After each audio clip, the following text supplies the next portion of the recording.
Imagine you have a number of ideas in this bucket. There are a number of colored balls here, right? And then I pick a ball. It was a yellow ball. And I have a look on this idea, the yellow idea, and I put it back. I like the idea. I share the idea. And I comment upon the idea. Then I try to figure out, or I try to find a new idea once again. Oh, a yellow one. Oh, okay. Good. That was a really cool idea. I like it. I share it. And I comment upon it. And eventually you will fill this urn up with only one color. This is called Polya's urn. And this is explaining, this experiment is explaining why it is so hard to innovate. Because innovation starts with ideas, a lot of ideas. The first thing is, what happened here when I did this? Well, the thing is that I do what everybody else is doing.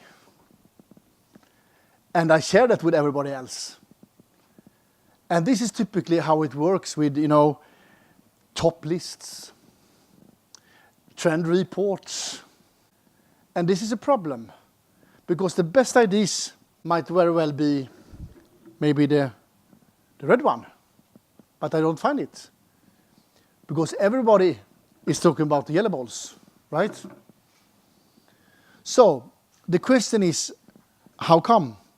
And why do we spend a lot of money on hiring consultants, buying really expensive trend reports? And why do we do polls? Why do we even use social media at all? Asking people for their opinion? It will just end up with one color of balls. And even if the yellow balls was the best one, even if that is true, how long would that last? How long will you have a competitive position when everybody else is doing the yellow balls, right? And this is essential when it comes to ideation. You need to be able to find the other balls and making up mechanism in your company for that or in your organization. And this calls for another kind of leadership. It calls for leadership where you allow people to fail, where you allow people to try, where you actually celebrate failure. You should do a lot of failure, but fail fast. And celebrate. And go ahead. Find the next one. And eventually you will end up maybe with the little red one here. And that might be the next X curve. But you can't know. You need to build a portfolio. You need to manage a clever portfolio. And for illustrating that, you can use the S-curves, the classical S-curve,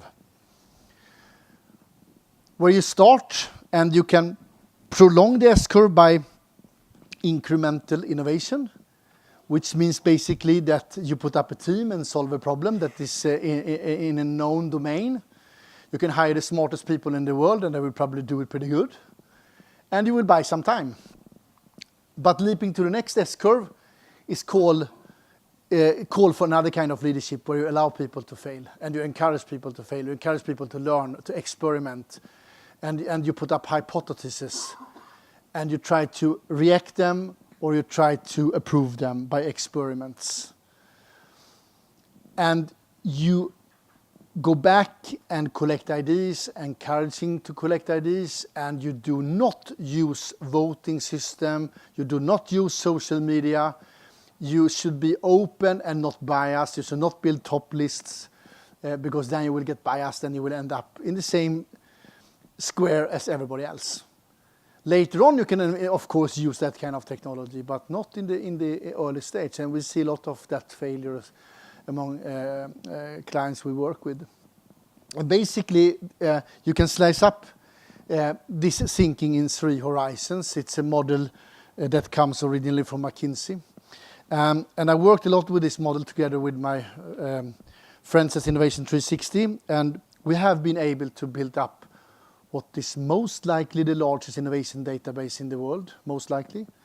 We have many thousand companies from 62 countries, and we done some heavy number crunching and correlation analysis and came up with this table that I also presented at Drycker Forum last year.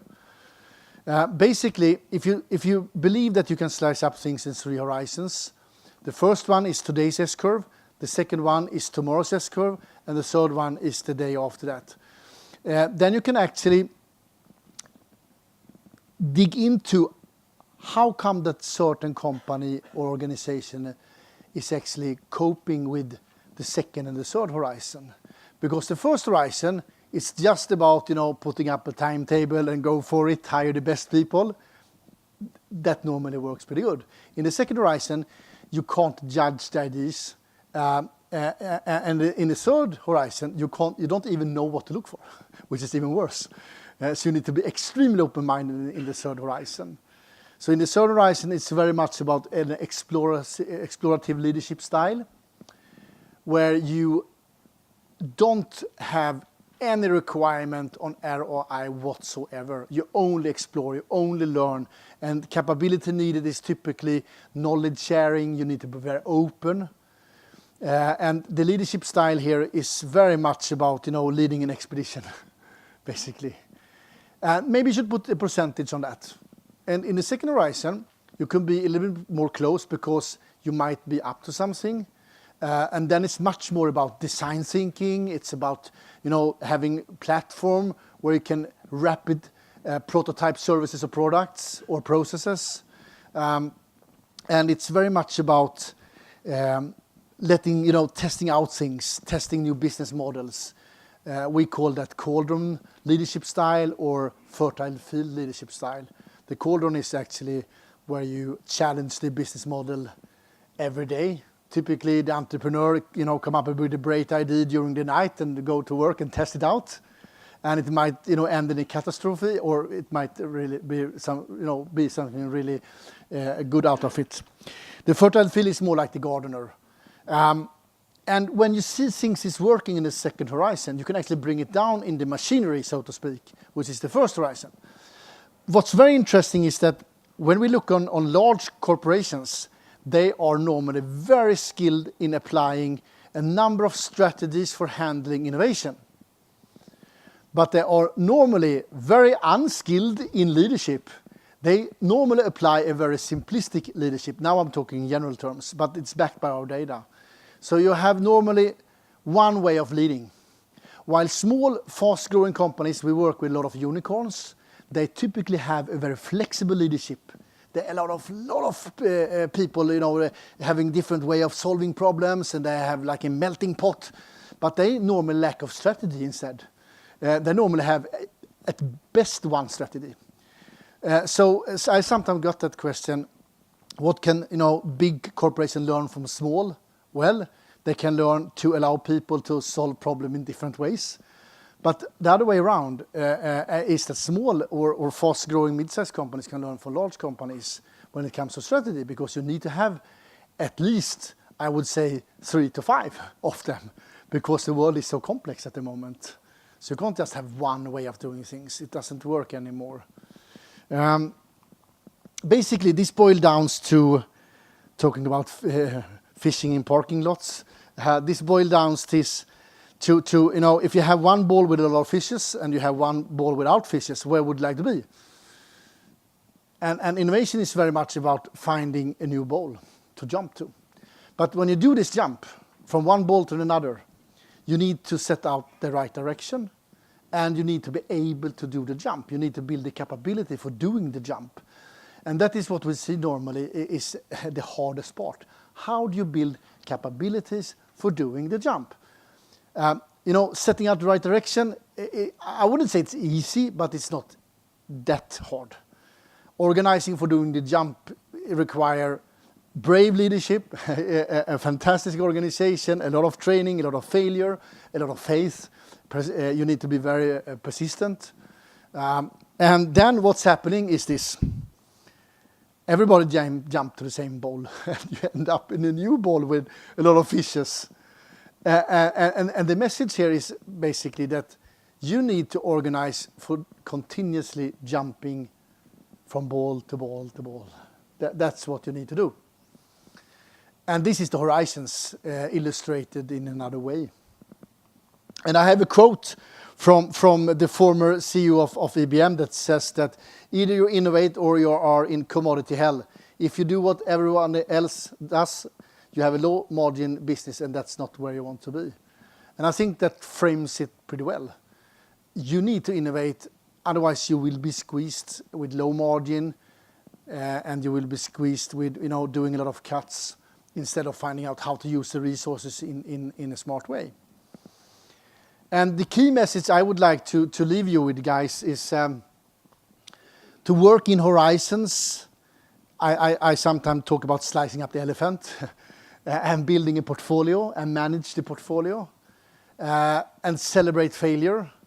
It's very important. And it's also about building the right kind of capabilities for being able to do these pretty tricky jumps. And finally, maybe the most important part of being successful in innovation management and in strategy is to link to a higher purpose. You need to know why you go to work every day. So that is the key message I would like to share with you today.